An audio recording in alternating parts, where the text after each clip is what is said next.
اگر آپ نے 5 حالتوں میں خاموش رہتے ہیں اور کچھ نہیں کرتے، دنیا میں آپ سے بڑا بیوقوف کوئی نہیں۔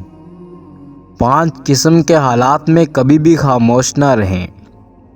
نمبر 1، جب کوئی آپ کے دین اور آپ کے نبی کی توہین کر رہا ہو تو اس وقت خاموش نہ رہیں، نبی کی ناموس کی خاطر نکلیں۔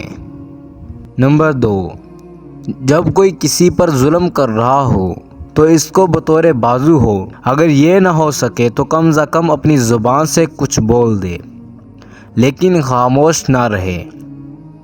نمبر 3، جب کوئی آپ کی عزت اور خود مختاری کو چیلنج کرے تو دشمن کے سامنے چٹان بن کر ڈٹ جائیں، لیکن خاموش نہ رہیں۔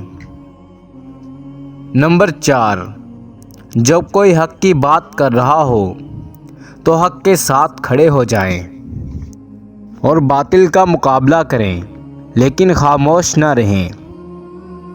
نمبر 5، جب 2 لوگ آپس میں لڑ رہے ہیں تو ساتھ کھڑے تماشا نہ دیکھیں۔ ان تمام حالتوں میں خاموش رہنے، نیوٹرل رہنے والا خود کو مسلمان کہلانے کے لائق نہیں ہے، کیونکہ مسلمان اپنی غیرت اور عزت اور اپنے نبی کے لیے مر جاتے ہیں، اپنا جان و مال قربان کر دیتے ہیں۔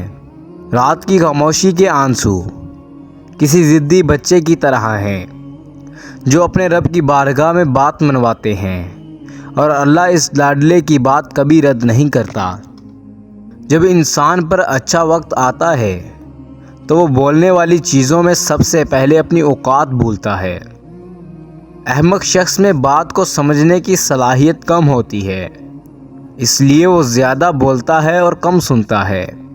انسان کا زوال تب شروع ہوتا ہے جب وہ اپنے مخلص لوگوں سے منافقت شروع کر دیتا ہے۔